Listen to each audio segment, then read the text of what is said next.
আসসালামু আলাইকুম রহমতুল্লাহ। সমস্ত প্রশংসা আল্লাহর, যিনি আমাকে এবং আপনাদেরকে সৃষ্টি করেছেন এবং আমাকে কথা বলার তৌফিক দান করেছেন। তো আজকে আমি আপনাদের একটি নিয়ত সম্পর্কে সহিহ হাদিস শোনাবো। হযরত ওমর ইবনুল খাত্তাব রাদিয়াল্লাহু তাআলা আনহু হতে বর্ণিত, রাসূলুল্লাহ সাল্লাল্লাহু আলাইহি ওয়াসাল্লাম বলেছেন, নিশ্চয়ই সমস্ত কাজ নিয়তের উপর নির্ভরশীল। সহিহ বুখারী হাদিস নাম্বার ১, সহিহ মুসলিম হাদিস নাম্বার ১৯০৭।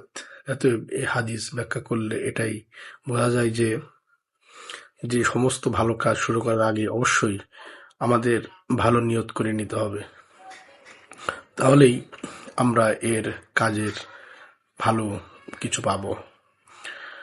আল্লাহ যেন আমাকে এবং আপনাকে হাদিসের উপর আমল করার তৌফিক দান করুন। আমিন।